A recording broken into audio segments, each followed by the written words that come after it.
Be me, 32F, PhD in socio-cultural dynamics, graduated magna cum laude, currently working as an adjunct professor at a mid-tier arts college. Also freelance writing for several high-impact online journals that pay in exposure and moral superiority. Living in a gentrifying neighborhood, bought a charming 1920s Victorian fixer-upper 2 years ago. It was an act of reclaiming space from patriarchy, taking a structure built by men and repurposing it for my own intellectual pursuits. The mortgage eats 60% of my income, but my parents help out with the emergencies. Tell everyone I'm house poor because I'm investing in my future. Financial literacy is a construct of capitalism anyway. It's a Thursday. Working from home on my latest paper, the phallic symbolism of urban infrastructure and the exclusion of the female gaze. Feeling particularly sharp today, sipping fair trade coffee. Look out the window at the construction crew down the street. All men. Typical. Write a paragraph deconstructing the toxicity of the blue-collar exclusive workspace. Suddenly hear a noise from the kitchen. A distinct drip. Ignore it. Probably just the fridge settling or the house breathing. Old houses have character. That's what the realtor said. Return to writing. Drip, drip. It's getting faster. Sigh loudly, adjusting my vintage horn-rimmed glasses. Get up and walk to the kitchen. Look under the sink. Puddle forming on the cabinet floor. Gross. Grab a handful of eco-friendly paper towels and toss them on it. Problem solved. Go back to my desk. 10 minutes later, hear a sound like a small stream. Rush back to the kitchen. Water is now flowing out of the cabinet doors onto my reclaimed hardwood floors. Panic sets in for a microsecond. Suppress it immediately. I am an educated woman. I have dissected the complexities of Foucault and Butler. I can handle a minor plumbing issue. It's just pipes. How hard can it be? Men gatekeep these trades to make themselves feel important. Open the cabinet. Water is spraying from a rusted joint in the U-bend. It's spraying directly onto my vintage apron meant for aesthetic cooking only. Shriek involuntarily. Okay. Step 1. Stop the water. Recall seeing a valve somewhere. Twist the little knob behind the toilet in the bathroom because I assume all water connects. Come back to kitchen. Water still spraying. Google how to stop sink leak on my iPhone. Video essay by a guy named Hank the Handyman comes up. Skip the intro because he looks like a stereotype. He says turn off the main shutoff valve. Where is the main shutoff valve? Run to the basement. It's dark. Smells like mold and forgotten history. Find a wheel on a pipe that looks important. It's rusted shut. Grab a towel to protect my hands. Strain against it. Nothing. Use all my gym-honed Pilates strength. Nothing. Scream, I hate this house, into the void. Kick the pipe. Pipe vibrates ominously. Run back upstairs. Kitchen is flooding. Grab a bucket. Put it under the leak. It fills up in 30 seconds. Realize I have to actually call someone. Sit at the dining table. Feet up to avoid the expanding puddle. Open laptop. Search plumbers near me. Avoid the big corporate chains. They are part of the conglomerate machine. Want to support a local woman-owned independent business? Search female plumber near me. 0 results. Shocking. Search inclusive plumbing services. 0 results. Sigh. Start calling the standard ones. First guy, can't get there till Monday. Second guy, we don't do emergency calls after 4 p.m. Third guy, I'm booked out 3 weeks, lady. Getting frustrated. Don't they know who I am? I have deadlines. This water is ruining the feng shui of my workspace. Finally find a listing for Mike's Plumbing, 24/7 emergency service. No website, just a phone number and a grainy photo of a wrench. Dial the number, voice answers on the second ring. Deep, gravelly. Sounds like he smokes a pack of unfiltered cigarettes for breakfast. Mike's Plumbing. Hi, yes, I have a situation. My sink is leaking. Leaking or spraying? Well, it was spraying, now it's sort of gushing. Did you shut off the main? I tried, the valve is stuck. Okay, I can be there in 30 minutes. Emergency rate applies.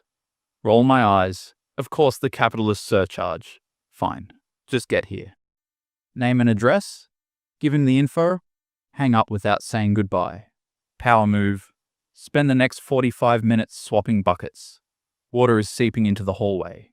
My socks are wet. Feeling incredibly victimized by the universe right now? Why does this happen to me? I'm doing important work. I'm dismantling systems of oppression, and I'm being thwarted by oxidized metal. Hear a heavy truck pull into the driveway. Look out the window. It's a massive white Ford F-350, lifted, pristine chrome. Probably gets 4 miles to the gallon. Environmentally disastrous. Sticker on the back bumper. Can't read it fully, but I see an American flag. Heart rate spikes with preemptive indignation. Doorbell rings. Compose myself. I need to establish dominance early. Open the door. Guy is standing there, maybe 50. Grey beard, close-cropped hair, wearing heavy work boots and Carhartt pants covered in grease stains. He is the living embodiment of everything I critique in my lectures. He's holding a heavy-looking toolbox. You the lady with the leak? Wince at lady. I am Dr. Reynolds. And yes, the sink is the issue. He doesn't react to the title, just nods. Right. Where's it at? The kitchen. Follow me. Lead him to the disaster zone. He walks in, boots squeaking on the wet floor, doesn't even apologize for tracking mud. Looks at the cabinet, looks at the bucket I'm holding.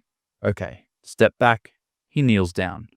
I stand there, arms crossed, watching him like a hawk. Want to make sure he doesn't try to scam me. Tradesmen always try to upcharge women because they think we don't know anything. Joke's on him. I have a PhD. I know how to research. He reaches under the sink, does something with his hand. Water stops spraying instantly. How did you do that? Isolation valve on the feed line wasn't fully seized. Just had to use some torque. He stands up. Okay, water's off. Let's see the damage. He starts unpacking tools. Heavy, metal, loud tools. Clanking on my floor. Could you be a bit more gentle? Those are original hardwoods. He looks at the floor. They're already warping from the water, ma'am. Me putting a wrench down isn't going to hurt 'em more than the flood. Bristles at ma'am. Don't call me ma'am. It's patronizing. He pauses. Looks at me for the first time really. Eyes are blue. Tired. Completely unimpressed. All right. What do you want me to call you? Dr. Reynolds. Okay, Doc. Here's the deal. Your P-trap is rotted out, and the feed lines are galvanized steel.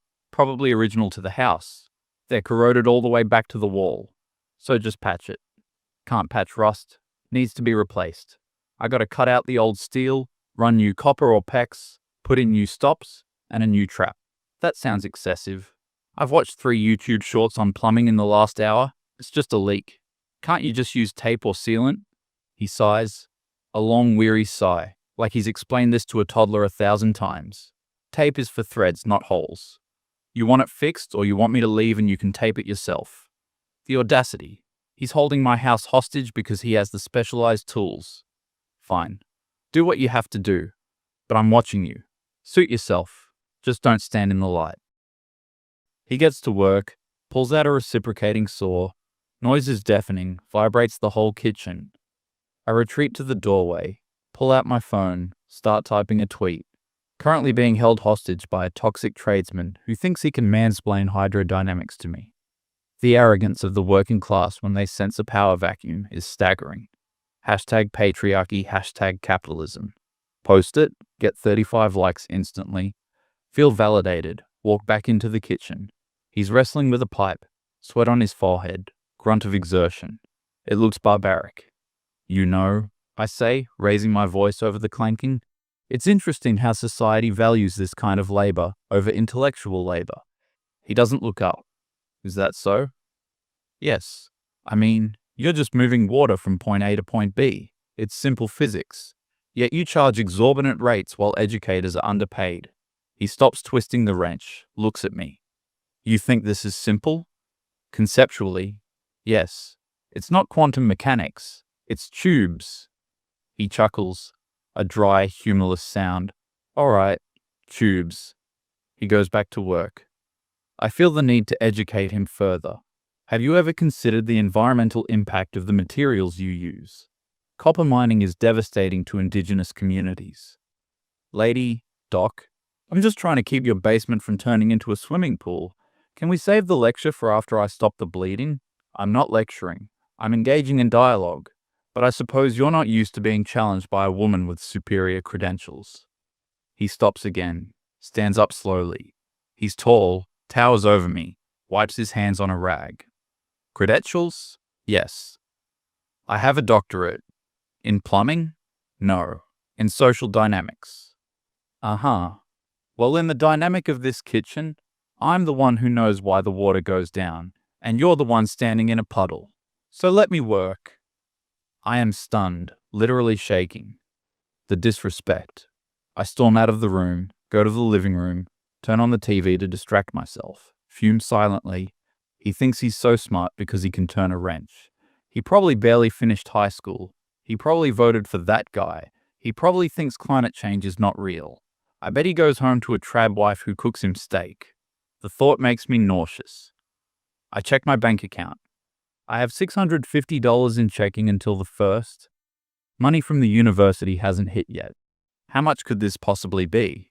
Couple $100? It's just some pipes. I'll just put it on the credit card. My visa is nearly maxed out from the trip to Korea last summer, but there should be room. An hour passes. Sounds of sawing, banging, and occasional cursing from the kitchen. Smell of solder and flux drifts out. It actually smells kind of competent. I hate it. Finally, silence. Hear the water turn on. Hear it run for a while. Then turn off. Heavy footsteps approaching the living room. Mike appears in the doorway, looking dirtier than before. Rust streaks on his arms. All done. You want to inspect it? Stand up with dignity? Yes, I should hope so. Walk into the kitchen. Look under the sink. It's beautiful. Shiny new copper pipes. Clean white PVC trap. New valves. Floor is wiped dry. Bucket is empty. Turn on the faucet. Water flows smoothly. No leaks. Shut it off. Try to find a flaw. The soldering looks a bit messy there. I point to a silver joint. That's a solid bead. Isn't going anywhere for 50 years. Well, it seems adequate. Adequate. Right. He pulls a metal clipboard from his back pocket, starts writing on an invoice. I cross my arms. So, what's the damage? $200? He keeps writing. Doesn't look up. Emergency call-out fee. $250. Labor. 2 hours at emergency rate. That's $400. Parts. Copper, valves, fittings, PVC. That's $120. Disposal fee for the old steel. $30. He does some math, rips the top sheet off, hands it to me. Total is $800. My jaw drops. Literally unhinges. $800. Yep. For 2 hours of work, for driving out here at 8 p.m. on a Thursday, having the parts in my truck, knowing how to do it without flooding your basement, and guaranteeing the work. This is robbery. This is price gouging. I feel the panic rising, heat flushing up my neck. I make $3,000 a semester per course. Do you know how long I have to work to make $800? He looks at me calmly. Don't know. Don't really care. That's the price. I'm not paying this. It's absurd. I'll pay you a fair wage. $25 an hour seems appropriate for manual labor. He laughs. Actually laughs out loud this time. $25 an hour? Doc, my apprentice makes $45. I run a business. Insurance, gas, tools, taxes.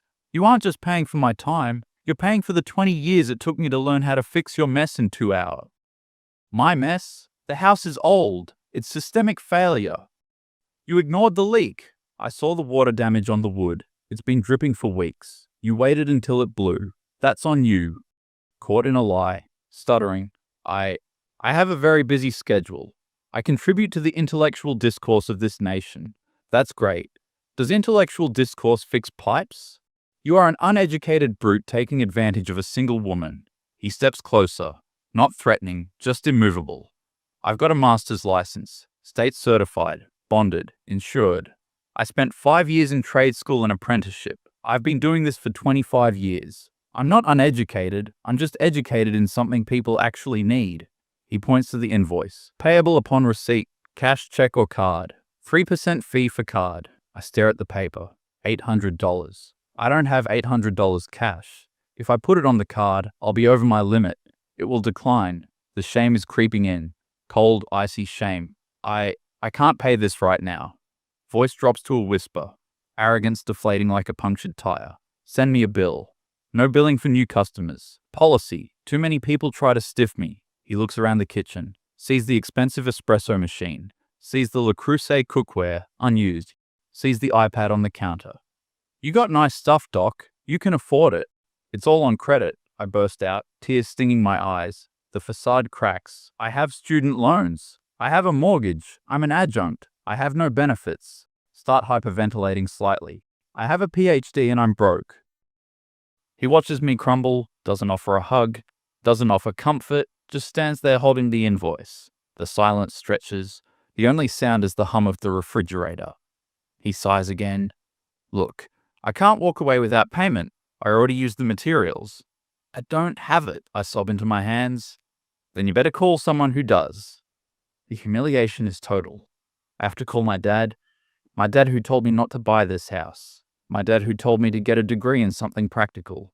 My dad who I haven't spoken to in 3 months because I called him a patriarchal enabler at Thanksgiving. Pull out my phone, hands shaking, dial Dad. Put it on speaker because I can't hold it steady. Ring, ring. Hello? Haley, is everything okay? His voice is warm, concerned. Makes me feel worse. Dad, I have a plumbing emergency. Oh no. Are you hurt? No, but the plumber is here, and it's $800, and I choke on the words. I can't pay him. Silence on the other end. Mike is watching me, face impassive. Dad sighs. Put him on. I hold the phone out to Mike. Mike takes it. This is Mike. Yeah, galvanized rot. Replaced with L-type copper. New stops. Yeah. Uh-huh. It was bad. Yeah, I can take a card over the phone. He pulls a square reader out of his pocket, types in numbers, nods. Okay, it went through. I'll email you the receipt. Yeah, she's fine. Just a little shaken up. All right? You too. He hands the phone back to me. Dad is still on the line. Haley? Yeah, I whisper. I covered it. We'll talk about this later. About your budget. Thanks, Dad. Hang up. Stare at the floor. Mike packs up his clipboard, picks up his toolbox. Well, you're all set. Try not to ignore the drips next time. He walks to the door. I follow him like a ghost. At the door, he turns. You know, Doc, he says, hand on the knob. My daughter starts college next year. I look up, hopeful for a connection. Oh, that's wonderful. Yeah, she wants to study history. I told her go for it. I can pay for it. Cash. He winks. Not a flirtatious wink, a power wink. Have a good night. He walks out. Door clicks shut. Hear the diesel engine roar to life. Hear the truck back out. Silence returns to the house. I stand in the hallway, surrounded by my vintage decor, my books on theory, my degrees on the wall. Feel utterly, completely small. Walk back to the kitchen. Look at the copper pipes. They gleam under the cabinet light. Solid, real, undeniable. Look at my hands. Soft, uncalloused, useless. Look at my laptop screen. The unfinished paragraph about the exclusion of the female gaze. It looks like gibberish. Close the laptop, sit on the floor, put my head in my hands, and just sit there, listening to the silence, realizing that for all my words, I couldn't stop the water, and he could, and that makes him worth $500 an hour, and me worth nothing. That feeling when the patriarchy fixed my sink and paid for it. Next day, wake up with a headache, sunlight streaming through the curtains. For a second, forget the humiliation of last night. Then I see the bucket near the door. Memories flood back. Shame hits me like a physical blow. Drag myself out of bed, go to the kitchen, open the cabinet cautiously, half expecting it to be leaking again, dry as a bone. Perfect plumbing. Resentment flares up. How dare he be so competent? How dare he shame me in my own home? Make coffee, sit at my desk, try to work on my paper, can't focus. Every sentence I write feels fraudulent. The societal imposition of structural normativity. Delete. The gendered violence of domestic spaces. Delete. All I can think about is tape is for threads, not holes. Brutal simplicity. Real-world facts. My entire career is built on twisting facts to fit narratives. He just deals with reality. Open Twitter. See my tweet from last night. It has 150 likes now. Comments are full of support. You go, girl. Don't let him intimidate you. Tradesmen are so toxic. Demand a refund. Usually, this would fuel me. Today, it feels hollow. These people don't know. They weren't there. They didn't see me begging my dad for money. They didn't see the pity in the plumber's eyes. Close the tab. Check my email. Notification from the university. Spring semester course allocations. Open it with dread. My course load has been reduced due to budget cuts and lower enrollment in the humanities. I'm down to one class. That's $3,000 for the next 5 months. Panic returns, worse than the leak. Grab my calculator. Mortgage, $2,200 a month. Utilities, $300. Groceries, $400. Organic is expensive. Student loan minimum payment, $450. Credit card minimums, $300. I am underwater, literally and metaphorically. Think about Mike's daughter going to college, paid for in cash, because her dad fixes toilets, because he provides a service people actually need. I provide. What? Opinions? Deconstruction? Who pays for deconstruction when the roof is caving in? Nobody. I have a sudden terrifying realization. I am non-essential. If the world ended tomorrow, Mike becomes a king. I become pray, shiver, get up, pour the coffee down the sink that drains perfectly, wash the mug, put it in the back of the cupboard. 2 weeks later, phone rings. It's the department chair. Haley, bad news. The one class we offered you, we had to cancel it. Enrollment didn't meet the threshold. Silence. World stopped spinning. So, I have no classes? I'm afraid not. We can keep you on the roster for fall, but fall is 6 months away. I know. I'm sorry. It's the market. Hang up. The market. The market that Mike owns. And I am rejected by. Walk to the kitchen, lean against the counter, stare at the copper pipes again. They are the only valuable thing in this house right now. Realize I have to sell the house. Can't afford it with zero income. Will have to move back in with my parents at 32 with a PhD into my childhood bedroom, where my dad will gently suggest I learn coding or nursing, and I will have to listen because he paid for everything. Tears come again, not angry tears this time, defeated tears. Slide down the cabinet door, sit on the floor, right next to the P-trap, rest my head against the cabinet. It smells like PVC glue and failure. Take a deep breath, pull out phone, open Google, type trade schools near me, stare at the cursor blinking, delete it, type Starbucks hiring, hit enter. 30,000 results. At least they have benefits. Laugh. A sobbing broken laugh. Echoes in the empty kitchen. Sound of a woman realizing she played the game wrong. And the game is over. Look at the invoice still on the counter. $800. Mike's signature at the bottom. Confident, Lukey scrawl. He won. Reality won. I am just a footnote in his ledger. Close my eyes. Listen to the house. No drips. Just silence. Slow and painful.